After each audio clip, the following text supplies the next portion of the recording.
राम राम दोस्तों, जय बाबा नीम करौली महाराज जी की। आशा है कि आपके ऊपर भी बाबा नीम करौली जी की अपार कृपा होगी।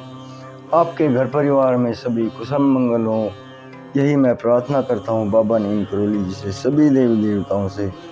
दोस्तों, आज मैं आपको श्रीमद् वाल्मीकि रामायण अरण्य कांड का 20वां सर्ग सुनाता हूँ। इस सर्ग का नाम है श्री राम द्वारा खर के भेजे हुए 14 राक्षसों का वध। इसे पूरा सुने मेरे भाई, और आगे भी शेयर करें, चैनल को सब्सक्राइब कर लें ताकि आपको संपूर्ण धर्म लाभ मिलता रहे। जय श्री राम। तदनंतर भयानक राक्षसी शूर्पणखा श्री रामचंद्र जी के आश्रम पर आई। उसने सीता सहित उन दोनों भाइयों का उन राक्षसों को परिचय दिया। राक्षसों ने देखा महाबली श्री राम सीता के साथ पर्णशाला में बैठे हैं और लक्ष्मण भी उनकी सेवा में उपस्थित हैं। इधर श्री राम रघुनाथ जी ने भी शूर्पणखा तथा उसके साथ आए हुए उन राक्षसों को देखा। देखकर वे उद्दीप्त तेज वाले अपने भाई लक्ष्मण से इस प्रकार बोले, लक्ष्मण, तुम थोड़ी देर तक सीता के पास खड़े हो जाओ। मैं इस राक्षसी के सहायक बनकर पीछे पीछे आए इन निशाचरों का यहाँ अभी वध कर डालूंगा। अपने स्वरूप को समझने वाले श्री रामचंद्र जी की यह बात सुनकर लक्ष्मण ने इसकी बोरी बोरी सराहना करते हुए तथास्तु कहकर उनकी आज्ञा सुधार्य करी।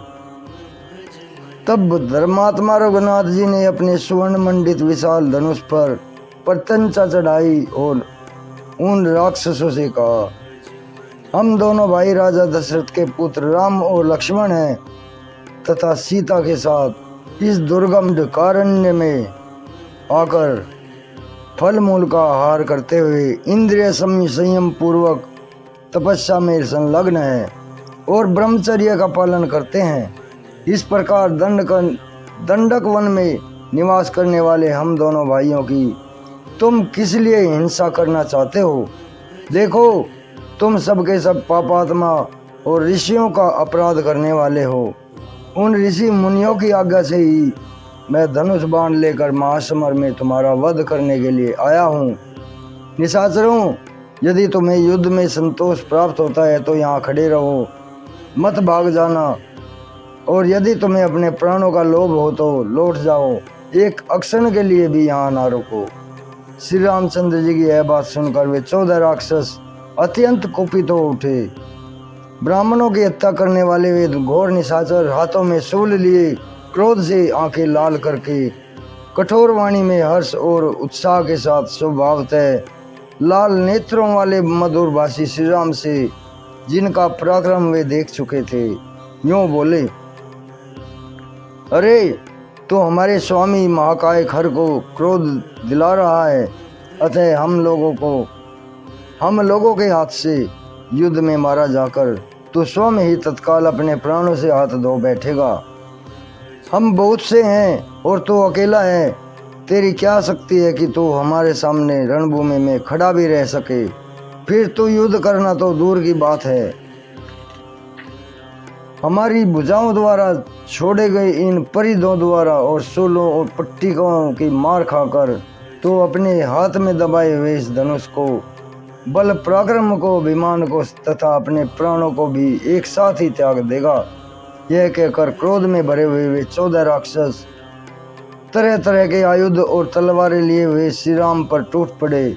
उन राक्षसों ने दुर्जय वीर राघवेंद्र पर वे शूल चलाए, परंतु ककुत्स्थल भूषण श्री रामचंद्र जी ने उन समस्त 14 शूलों को उतने ही सुवर्ण भूषित बाणों द्वारा काट डाला। तत्पश्चात महातेजस्वी रघुनाथ जी ने अत्यंत कुपित होकर शान पर चढ़ाकर तेज किए हुए सूर्य तुल्य तेजस्वी 14 नाराज हाथ में लिए, फिर धनुष लेकर उस पर बाणों को रखा और कान तक खींचकर राक्षसों को लक्ष्य करके छोड़ दिया, मानो इंद्र ने वज्रों का प्रहार किया हो। वे बाण बड़े वेग से उन राक्षसों की छाती छेदकर रुधिर में डूबे हुए निकले और बांबी से बाहर आए हुए सर्पों की भांति तत्काल पृथ्वी पर गिर पड़े।